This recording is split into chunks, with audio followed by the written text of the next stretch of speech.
Kita ulas janji-janji para capres dan cawapres dalam hal penciptaan lapangan kerja bersama perwakilan 3 tim pemenangan capres. Ada Hermawi Taslim dari Timnas Anies Mohaimin. Bang Taslim, selamat malam. Selamat malam. Kita juga akan sapa dari TKN Prabowo Gibran, ada Putri Komarudin. Mbak Putri, sehat ya Mbak?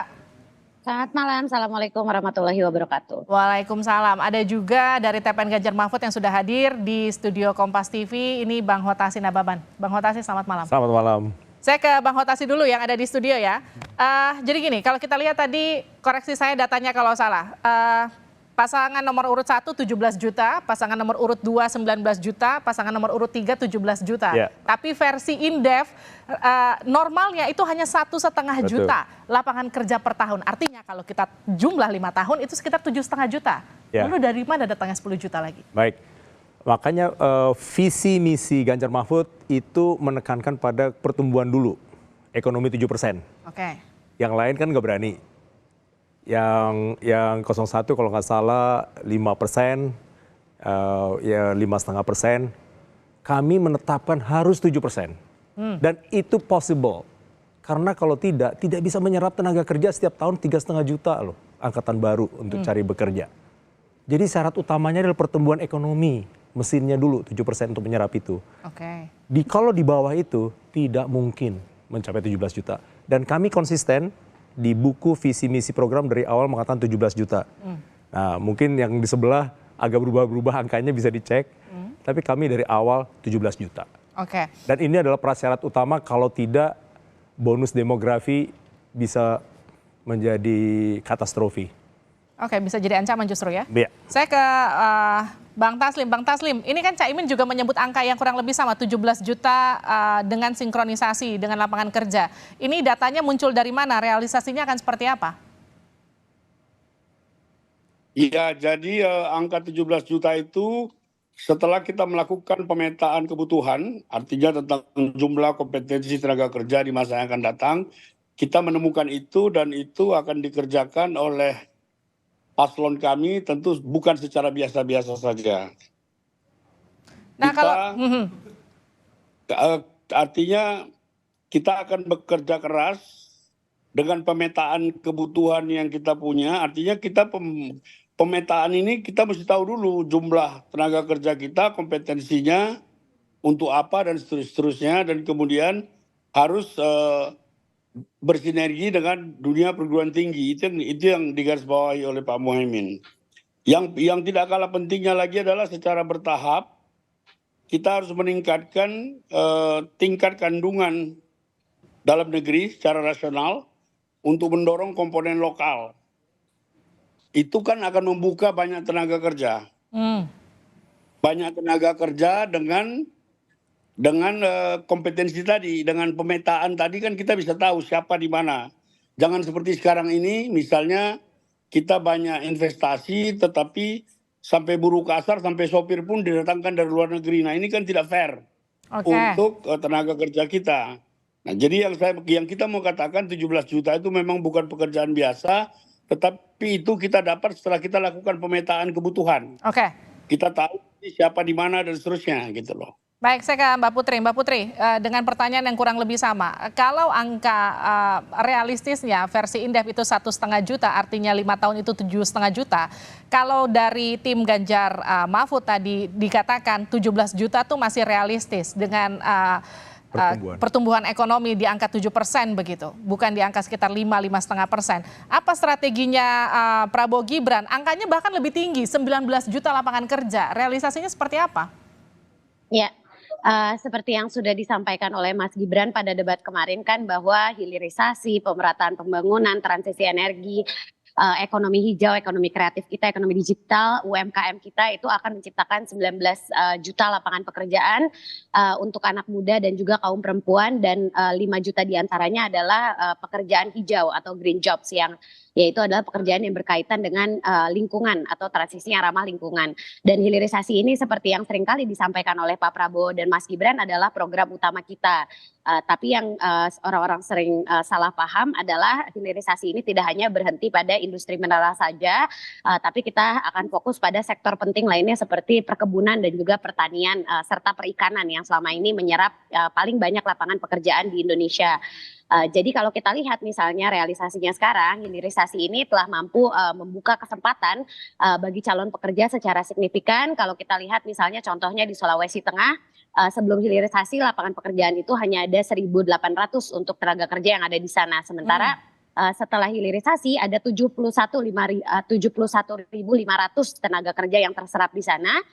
Dan ini adalah suatu kesempatan yang luar biasa dan itu baru dilakukan di satu provinsi dan hanya dengan satu komoditas. Jadi bisa kita bayangkan bagaimana kalau hilirisasi ini kita tekankan di seluruh sektor, terutama perkebunan, perikanan, dan peternakan, supaya kita bisa mendapatkan multiplier effect yang lebih dahsyat lagi gitu ke depannya. Jadi perubahan struktural dari ekonomi yang sampai hari ini kita masih berbasis raw material dan juga bahan baku yang selalu kita ekspor ini tentu harus kita kedepankan menuju ekonomi yang bertambah nilai ataupun ada added value-nya di setiap produksi kita, dan tentunya peluang kerja dari situ sangatlah besar. Makanya Pak Prabowo dan Mas Gibran berani menjanjikan 19 juta penciptaan lapangan pekerjaan yang baru, karena yaitu reasoning kita sudah dibarengi dengan riset dan juga pengalaman yang telah kita lihat selama masa pemerintahannya Bapak Presiden Jokowi. Jadi memang potensi hilirisasi ini sangat besar, tinggal bagaimana kita bisa benar-benar memperbaiki tata kelolanya, dan tentu juga menambahkan ilmu dan juga kompetensi dan skill dari masing-masing pekerja di provinsi dan kabupaten kota, sehingga mereka nanti bisa siap ketika hilirisasi ini berjalan. Mbak Putri, tapi tanpa pertumbuhan ekonomi sampai angka 7%, menurut Pak Hotasi itu nggak mungkin dilakukan, apalagi sampai 19 juta. Apa respon Anda? Ya, pertumbuhan ekonomi ini kan didorong dari berbagai hal juga ya, maksudnya dari sektor konsumsi juga, terus udah gitu dari sektor manufaktur kita, dari ekspor impor kita. Jadi ya sebenarnya hilirisasi ini seperti yang selalu disampaikan oleh Pak Jokowi juga sekarang adalah salah satu obat ataupun dorongan supaya pertumbuhan ekonomi kita bisa mencapai target yang sudah di set juga oleh Pak Prabowo dan Mas Gibran di dalam dokumen visi misi kita gitu. Kita optimis kalau Indonesia itu bisa mencapai 6-7%. Jadi basisnya tentu selama ini yang selalu kita ekspor itu harus kita bisa olah di dalam negeri. Kalau misalnya dari sektor energi aja, misalnya sekarang kita kalau bisa mengolah sawit kita dari program yang sekarang baru B30, kita bisa olah sampai B90 atau B100, itu tentunya bisa menambah lapangan pekerjaan dan tentu mendorong pertumbuhan ekonomi. Saya ke Pak Hotasi, salah satu hal yang kemudian harus didongkrak adalah memperkuat daya saing masyarakat kita, kemudian tenaga kerja kita untuk bisa bersaing dengan mereka tenaga kerja asing yang ada di dalam. Kalau pasangan nomor urut 1 punya program pendidikan gratis, koreksi saya kalau salah Pak Taslim, apa yang akan dilakukan oleh paslon nomor urut 3? Ya, pendidikan vokasi yang dikaitkan langsung dengan industri yang terkait di wilayah tertentu. Misalnya kalau hilirisasi nikel sampai tahap selanjutnya, itu pendidikan vokasi yang terkait dengan processing, tidak hanya smelter ya, tapi berikutnya lagi itu akan rumit, itu harus disiapkan di kawasan itu. Jadi tidak semua dari Pulau Jawa. Tapi gini yang mau saya katakan, pertumbuhan ekonomi itu, rule of thumb-nya ya, itu kalau 1% naik, itu menghasilkan antara 350.000 ke 500.000 tenaga kerja.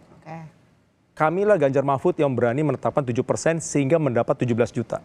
Coba lihat visi misi di 0102, itu di bawah 5,5 dan 5,5% ya di kisaran itu nggak masuk hitungannya secara ekonomi.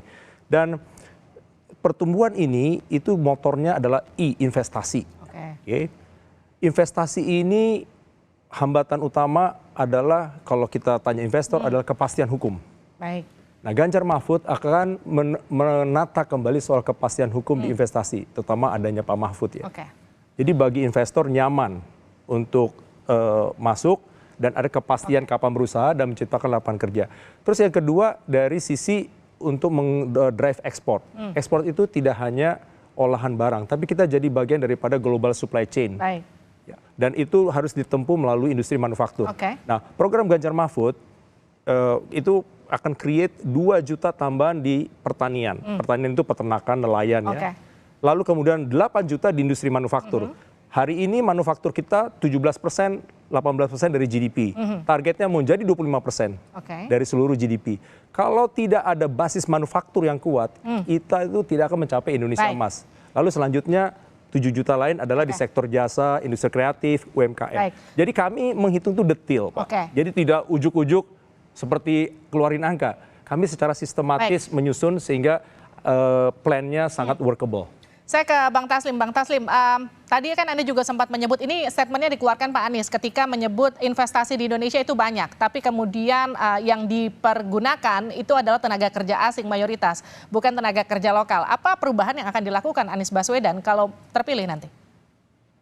Ya, jadi yang seperti saya katakan tadi, pertama-tama kita melakukan pemetaan kebutuhan. Yang kita perhatikan di beberapa lokasi perusahaan asing yang dikatakan Pak Anies itu, memang benar banyak sekali porsi yang seharusnya tenaga kerja yang tidak terampil, yang orang-orang kita bisa. Tetapi itu juga mungkin bisa jadi itu bagian dari perjanjian ketika mereka masuk ke dalam negeri. Oleh karena itu perlu dibuat aturan yang lebih rigid tentang pada bagian mana ini tenaga kerja asing. Tentu tenaga kerja asing kita perlukan dalam rangka juga alih teknologi. Tapi tidak bisa jangan mentang-mentang karena mereka yang masukkan modal lalu semua buruh kasar. Kita lihatlah waktu pembangunan Suramadu juga banyak sekali buruh kasar yang datangkan. Kita tidak anti tenaga asing, tetapi orang-orang kita juga harus dapat porsi yang proporsional. Itu intinya. Itu intinya. Jadi oleh karena itu keluhan Pak Anies itu hasil pengamatan kita di 4 provinsi banyak sekali, termasuk di Maluku Utara dan Sulawesi Tengah, saya ikut, ya banyak sekali tenaga kerja asing yang sebenarnya pekerjaannya bisa dikerjakan oleh orang-orang lokal. Tapi entah karena apa, lalu itu menjadi bagian dari porsi asing. Itu keluhan kita sebenarnya. Itu salah satu. Kalau itu kita bisa perbaiki, kita tidak tahu berapa jumlah tenaga kerja kita yang bisa menggantikan tenaga kerja asing.